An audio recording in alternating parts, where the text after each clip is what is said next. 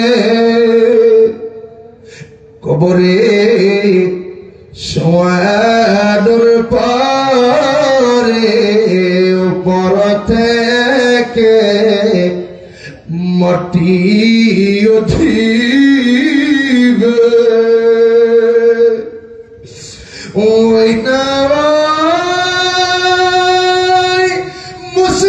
মুসিবতের কালে ওই না ওই বিপদের কালে রাসূল থাইকেন গো আমাদের কাছে ইয়া নবী সালাম আলাইকা ইয়া রাসূল সালাম আলাইকা ইয়া